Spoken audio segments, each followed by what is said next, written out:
On Saturday night, we were leaving Lemnos Island for Gallipoli, wondering what the next few days would have in store for us.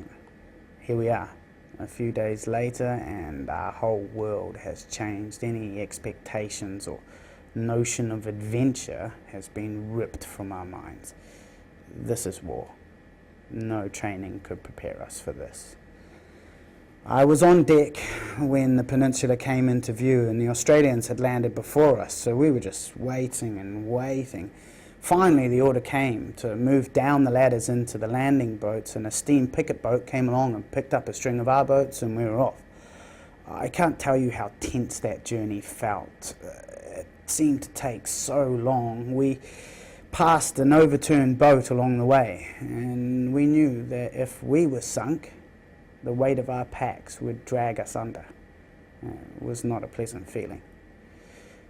We were dropped off a few yards out and struggled ashore under the weight and the fire from the guns coming south from Kapa Tepe.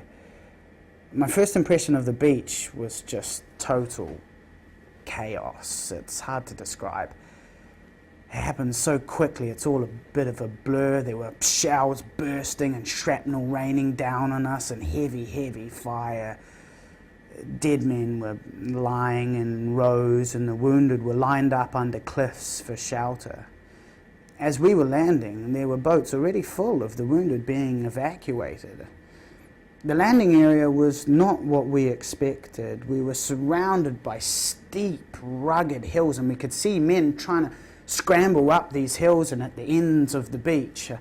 I searched for my company for orders, and as I looked around, I noticed that the supplies were being landed already.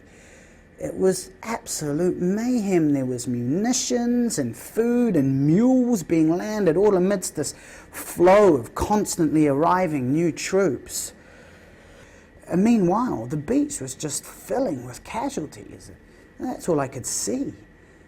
The noise was unbearable, just that rat-tat-tat-tat-tat-tat of the Maxim gun and the bursting of shells and the boom of the guns from the battleships and the screams of men.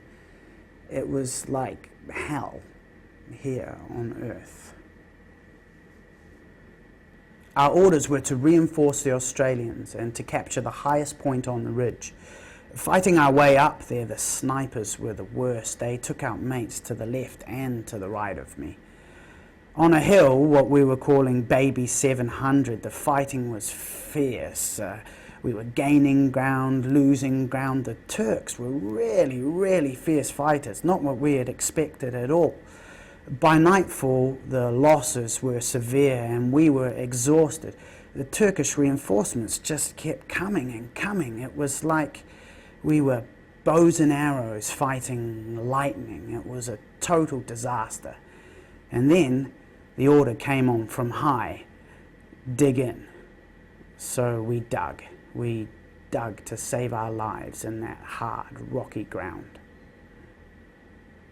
A day or two later, and here we are. And what do we do now? Do we stay here? Do we cut our losses?